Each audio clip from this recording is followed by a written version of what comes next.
Hi friends, Saji centre of എഡ്യൂക്കേഷന്റെ പുതിയ എപ്പിസോഡിലേക്ക് എല്ലാ പ്രേക്ഷകർക്കും സ്വാഗതം. ഇന്ന് നമ്മൾ ചർച്ച ചെയ്യാൻ ഉദ്ദേശിക്കുന്നത് CA എന്ന കോഴ്സിന്റെ ഡീറ്റെയിൽസിനെ കുറിച്ചാണ്. അതുമായി ബന്ധപ്പെട്ട് നമ്മളുമായി ചർച്ചയ്ക്ക് എത്തിയിരിക്കുന്നത് അക്കൗണ്ടന്റ് ബിസിനസ് കൺസൾട്ടൻസ് സ്ഥാപകനും അസോസിയേഷൻ ഓഫ് ടാക്സ് പ്രാക്ടീഷണേഴ്സ് കേരളയിലെ ആലപ്പുഴ ജില്ലാ ജനറൽ സെക്രട്ടറിയുമായ അജ്മൽ അബ്ദുൽ സലാമാണ്.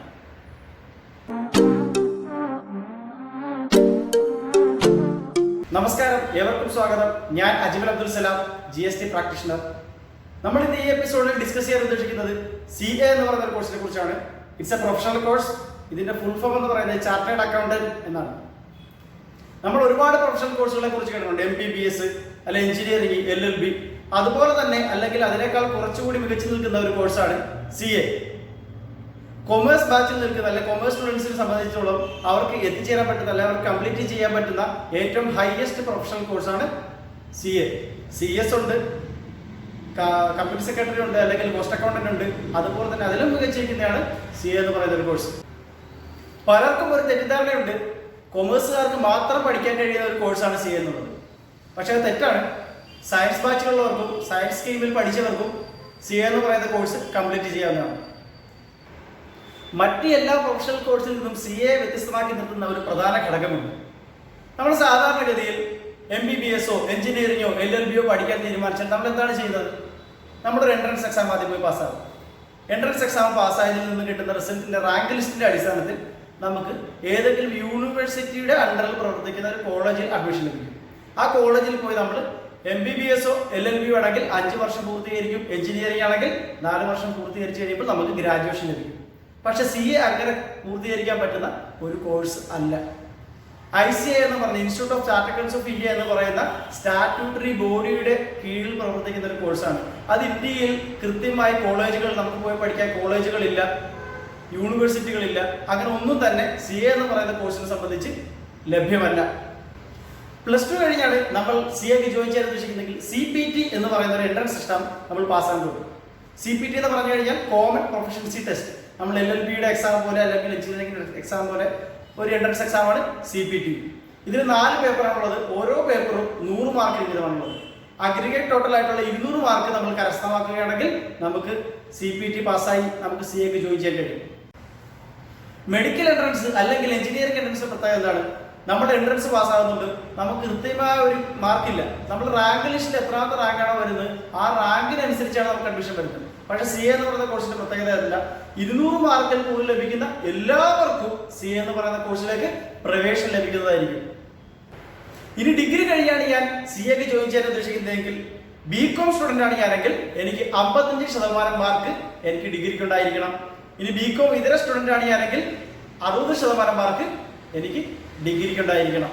എങ്കിൽ മാത്രമേ എനിക്ക് CAക്ക് ഡയറക്റ്റ് ആയിട്ട് കയറാൻ പറ്റുള്ളൂ. പക്ഷെ ഡിഗ്രി സ്റ്റുഡന്റ് ആണ് ഞാനെങ്കിൽ എനിക്ക് എൻട്രൻസ് എക്സാം പാസ്സാകേണ്ട ഡയറക്റ്റ് എൻട്രി എന്ന് പറയുന്ന ഒരു സ്കീമാണ് ഞാൻ സ്വീകരിക്കുന്നത്. അങ്ങനെ നമ്മൾ CAക്ക് ജോയിൻ ചെയ്യുന്ന എങ്ങനെയെന്ന് മനസ്സിലാക്കി. എങ്ങനെയൊക്കെയാണ് മാർഗങ്ങൾ? +2 കഴിഞ്ഞിട്ടുള്ള ഒരു സ്റ്റുഡന്റിനാണെങ്കിൽ CPT ഒരു മാർഗമാണ്. ഡിഗ്രി കഴിഞ്ഞിട്ടാണ് ഞാൻ CAക്ക് ജോയിൻ ചെയ്യാൻ ഉദ്ദേശിക്കുന്നതെങ്കിൽ ഡയറക്റ്റ് എൻട്രി എന്ന് പറയുന്ന ഓപ്ഷൻ എനിക്ക് അവിടെ ലഭ്യമാണ്. ഞാനിപ്പോൾ ഈ രണ്ടിൽ ഏതെങ്കിലും ഒരു ഓപ്ഷൻ യൂസ് ചെയ്തുകൊണ്ട് ഞാൻ CAക്ക് ജോയിൻ ചെയ്ത് കഴിഞ്ഞാൽ നമ്മളിപ്പോൾ MBBS-ൽ ജോയിൻ ചെയ്താൽ പഠിക്കുന്നതിനാ ഡോക്ടറാകാൻ വേണ്ടി. അതുപോലെ തന്നെ CA കോഴ്സിൽ ജോയിൻ ചെയ്ത് കഴിഞ്ഞാൽ ചാർട്ടേഡ് അക്കൗണ്ടന്റ് ആകുക എന്നൊരു ലക്ഷ്യമാണ് നമുക്കുള്ളത്. ഈ ലക്ഷ്യത്തിലേക്ക് എത്തണമെങ്കിൽ CA എന്ന് പറയുന്ന കോഴ്സിനെ 2 പാർട്ടായിട്ടാണ് രൂപീകരിച്ചിരിക്കുന്നത്. 1 ഇന്റർമീഡിയറ്റ്, 2 ഫൈനൽ. ആദ്യം നമ്മൾ ഇന്റർമീഡിയറ്റ് പാസ്സാകണം. ഇന്റർമീഡിയറ്റിൽ ആകെ മുഴുവൻ 8 പേപ്പറാണുള്ളത്. ഈ 8 പേപ്പർ ഒരുമിച്ച് നമുക്ക് ആ പരീക്ഷ എഴുതി പാസ്സാകാം. ഇനി 8 പേപ്പർ ഒരുമിച്ച് എനിക്ക് പഠിക്കാൻ കഴിയുന്നില്ലെങ്കിൽ 4 പേപ്പറായിട്ട് 2 പാർട്ടായിട്ട് എനിക്ക് പഠിച്ച് പാസ്സാകാം. ഇന്റർമീഡിയറ്റിന്റെ ആദ്യത്തെ 4 പേപ്പർ ഞാൻ ഒരുമിച്ച് എഴുതുന്നു, 4 പേപ്പർ പാസ്സാകുന്നു. അതിനുശേഷം വീണ്ടും അടുത്ത 4 പേപ്പറിൽ പോയി പരീക്ഷ എഴുതുന്നു, അത് പാസ്സാകുന്നു. അങ്ങനെ എനിക്ക് ഇന്റർമീഡിയറ്റ് കംപ്ലീറ്റ് ചെയ്യാം. അല്ലെങ്കിൽ ഈ 8 പേപ്പറും ഒരുമിച്ച് എഴുതി എനിക്ക് ഇന്റർമീഡിയറ്റ് കംപ്ലീറ്റ് ചെയ്യാം. ഓരോരുത്തരുടെ കഴിവിനനുസരിച്ചിരിക്കും. ഇന്റർമീഡിയറ്റ് എന്ന് പറയുന്നത് എക്സാം ഇന്റർമീഡിയറ്റ് എന്നല്ല, CAയുടെ CPT ആയാലും ഇന്റർമീഡിയറ്റ് ആയാലും ഫൈനൽ ആയാലും എല്ലാ 6 മാസം കൂടുമ്പോഴും എക്സാം ഉണ്ട്. അപ്പൊ നമ്മൾ ഇന്റർമീഡിയറ്റ് പാസ്സായി. ഇന്റർമീഡിയറ്റ് പാസ്സായി നമുക്ക് ഉടനെ പോയി ഫൈനൽ എക്സാം എഴുതാൻ പറ്റുമോ? എഴുതാൻ പറ്റത്തില്ല. അവിടെയാണ് പ്രശ്നം. നമ്മൾ MBBS ആണ് പഠിക്കുന്നത്, അല്ലെ LLB ആണ് പഠിക്കുന്നത്. എങ്ങനെ ഉണ്ടെങ്കിൽ നമ്മൾ MBBS പരീക്ഷ പാസ്സായതിനു ശേഷം നമ്മൾ ഇന്റേൺഷിപ്പ് ചെയ്യും. LLB ആണെങ്കിൽ LLB പഠിച്ച് പാസ്സായതിനു ശേഷം പ്രാക്ടീസ് ചെയ്യും. ഏതെങ്കിലും ഒരു ലോയറുടെ കീഴിൽ പ്രാക്ടീസ് ചെയ്യാൻ പോകും ജൂനിയർ ആയിട്ട്. പക്ഷേ CA കോഴ്സ് എന്ന് പറയുന്നത് അതിൽ നിന്നും വളരെ വ്യത്യസ്തമാണ്. നമ്മൾ CA പഠിച്ച് പാസ്സായതിനു ശേഷം പോയി ഏതെങ്കിലും CAക്കാരുടെ അണ്ടറിൽ പ്രാക്ടീസ് ചെയ്യാൻ പറ്റത്തില്ല. അതിന് പകരം ഇന്റർമീഡിയറ്റ് ആദ്യം പാസ്സാകുക, CAയുടെ അണ്ടറിൽ ട്രെയിനിങ് പൂർത്തീകരിക്കുക, അതിനുശേഷം മാത്രമേ നമുക്ക് ഫൈനൽ എക്സാം എഴുതാൻ പറ്റത്തുള്ളൂ. അപ്പൊ ട്രെയിനിങ് എത്ര വർഷമാണ്? മൊത്തം 3 വർഷമാണ് ഒരു CAയുടെ അണ്ടറിൽ ഒരു ഇന്റർമീഡിയറ്റ് പാസ്സായ കുട്ടി പോയി ട്രെയിനിങ് എടുക്കുന്നത്. ഈ ട്രെയിനിങ് പീരീഡിൽ 3 വർഷത്തിൽ ആദ്യത്തെ 2.5 വർഷം പൂർത്തീകരിച്ച് കഴിഞ്ഞാൽ എനിക്ക് ഫൈനൽ എക്സാം അപ്ലൈ ചെയ്യാം. ഫൈനൽ എക്സാം പാസ്സായതിനു ശേഷം ബാക്കി 6 മാസം ട്രെയിനിങ് കൂടെ കഴിയുമ്പോൾ ഞാനൊരു CAക്കാരനായി. ഇന്റർമീഡിയറ്റിൽ ഉള്ളത് പോലെ തന്നെയാണ് ഫൈനലിലും ടോട്ടൽ 8 പേപ്പറാണുള്ളത്. എക്സാം അപ്പിയർ ചെയ്യുന്നതും അതുപോലെ തന്നെയാണ്. എല്ലാ 6 മാസം കൂടുമ്പോൾ എക്സാം ഉണ്ട്. ഒന്നുകിൽ എനിക്ക് 8 പേപ്പറും ഒരുമിച്ച് എഴുതിയെടുക്കാം, അല്ലെങ്കിൽ 4 പേപ്പർ വീതം സെപ്പറേറ്റ് ആയിട്ട് എഴുതിയെടുത്ത് പാസ്സാകാം. അപ്പൊ നമുക്ക് CAക്ക് ജോയിൻ ചെയ്യുന്നതും CA പഠിച്ചു CAക്കാരനാകുന്നവരുള്ള കാര്യങ്ങൾ നമ്മൾ ഡിസ്കസ് ചെയ്തു. ഇനി സ്കോപ്പ് ഓഫ് CA. ഒരാൾ CA ആയി കഴിഞ്ഞു കഴിഞ്ഞാൽ എന്തൊക്കെ സ്കോപ്പാണ് അദ്ദേഹത്തിന് മുമ്പിലുള്ളത്? ഒന്ന്, അദ്ദേഹത്തിന് സ്വന്തമായി പ്രാക്ടീസ് ചെയ്യാം. നമ്മൾ അഡ്വക്കേറ്റ്സ് ഒക്കെ പ്രാക്ടീസ് ചെയ്യുന്ന കണ്ടിട്ടില്ലേ, കോടതിയിൽ പോയി വാദിക്കുന്നത്. അതുപോലെ തന്നെ ഇൻകം ടാക്സും സെയിൽ ടാക്സുമായിട്ട് ബന്ധപ്പെട്ട ഒരുപാട് കാര്യങ്ങളൊക്കെ നോക്കി, ബാങ്കുമായിട്ട് ബന്ധപ്പെട്ട പല കാര്യങ്ങളാണെങ്കിലും CAക്കാരന്റെ സൈനൊക്കെ ഉണ്ടെങ്കിൽ ബാങ്കുകൾ അംഗീകരിക്കത്തുള്ളൂ. അപ്പൊ അതൊക്കെ ചെയ്യുന്ന രീതിയിൽ ഒരു CAക്കാരൻ എന്ത് ചെയ്യാം? സ്വന്തമായിട്ട് പ്രാക്ടീസ് ചെയ്യാം. 2, ഗവൺമെന്റ് പോസ്റ്റിലേക്കും ഒരു CAക്കാരൻ പ്രവേശിക്കാം.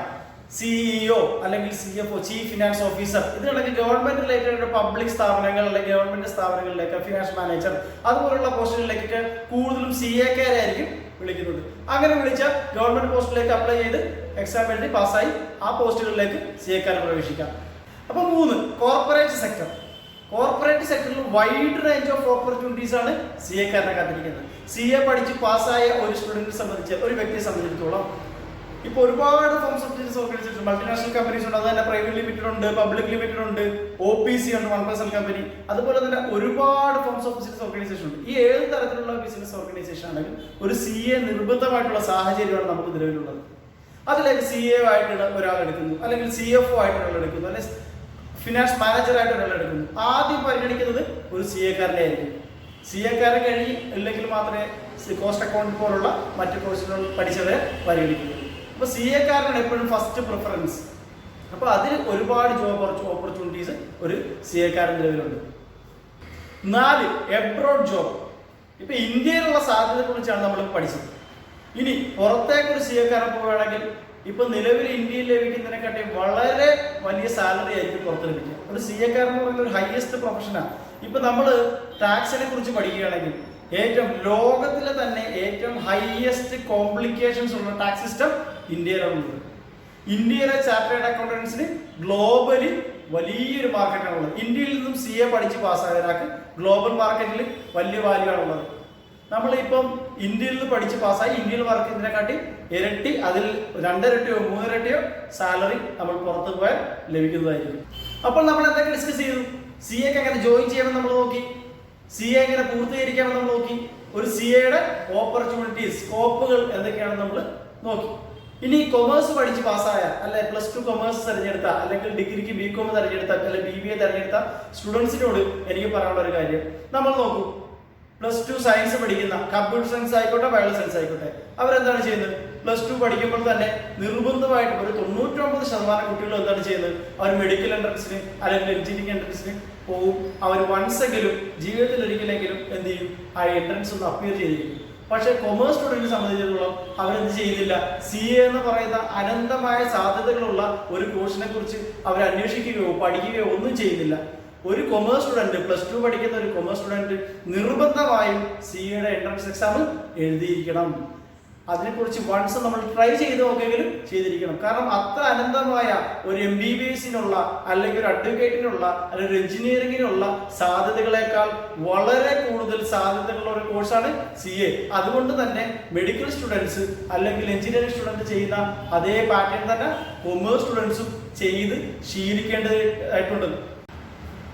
അപ്പോൾ CA തിരഞ്ഞെടുക്കാൻ ഇനി തീരുമാനമെടുക്കുന്ന എല്ലാ സ്റ്റുഡൻസിനും, ഇപ്പോൾ CA പഠിച്ചുകൊണ്ടിരിക്കുന്ന സ്റ്റുഡൻസിനും വിജയാശംസകൾ നേർന്നുകൊണ്ട് ഈ എപ്പിസോഡ് നമ്മൾ അവസാനിപ്പിക്കുന്നു. Thank you for watching.